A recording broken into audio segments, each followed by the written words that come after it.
Dans un monde où le digital est au cœur de toutes les activités, aucune entreprise n'est totalement à l'abri d'une cyberattaque. Les menaces évoluent, se perfectionnent et touchent aussi bien les grandes organisations que les petites structures. C'est pourquoi la résilience numérique est devenue indispensable. La capacité à maintenir l'activité et à rebondir malgré une perturbation. Dans cette vidéo, nous nous concentrons sur l'un de ces piliers, la cyber-résilience, c'est-à-dire la capacité à détecter une cyberattaque, y répondre efficacement, restaurer l'activité et tirer les enseignements nécessaires pour renforcer durablement sa sécurité.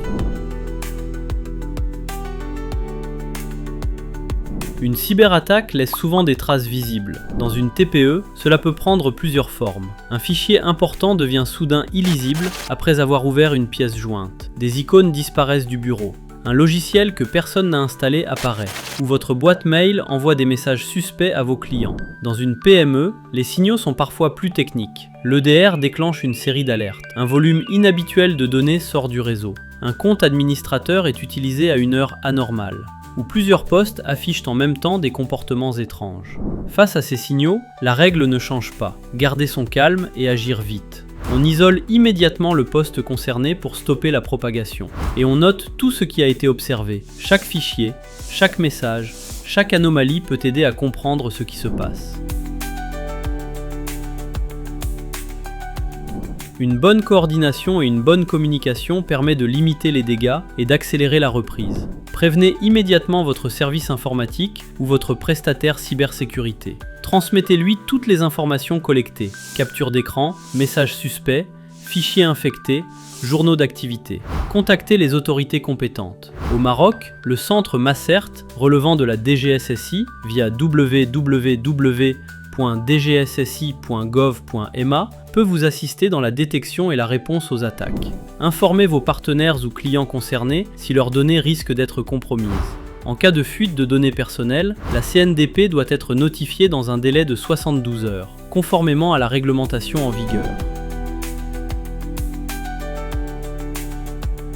Chaque incident est une occasion d'apprendre. Documenter, c'est transformer une crise en expérience utile. Notez toutes les informations utiles, la date et l'heure de découverte, les systèmes touchés, les actions entreprises. Conservez les preuves, capture d'écran, fichiers suspects, journaux d'activité. Ces éléments seront essentiels pour les experts ou en cas de dépôt de plainte. Classez l'incident selon son niveau de gravité. Évaluez s'il s'agit d'un incident mineur, majeur ou critique, conformément à la norme ISO/IEC 27035. Tenez un registre de suivi. Documentez chaque étape de la gestion de l'incident à l'aide d'un tableau, en y consignant les actions réalisées, les personnes contactées et les mesures correctives mises en œuvre. Analysez chaque incident. Identifiez la cause racine avec votre équipe technique ou votre prestataire afin de prévenir les récurrences et renforcer la sécurité globale de votre système.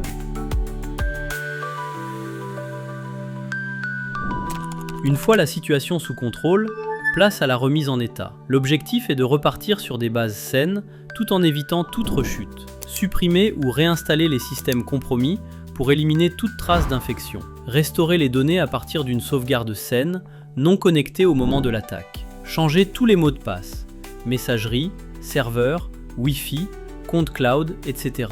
Mettez à jour vos logiciels, correctifs de sécurité et antivirus afin de combler les failles exploitées. Effectuez un scan complet avant de reconnecter les appareils au réseau pour vous assurer qu'aucune menace ne persiste. Une attaque est souvent un véritable signal d'alarme. La meilleure défense, c'est une équipe sensibilisée et formée en continu. Après un incident, prenez le temps d'expliquer ce qui s'est passé, de montrer comment repérer un mail frauduleux et de rappeler les gestes essentiels. Des mots de passe solides, le verrouillage de la session et la prudence face aux liens ou pièces jointes douteux. Pour aller plus loin, une PME peut également déployer des dispositifs avancés, tels qu'un centre des opérations de sécurité.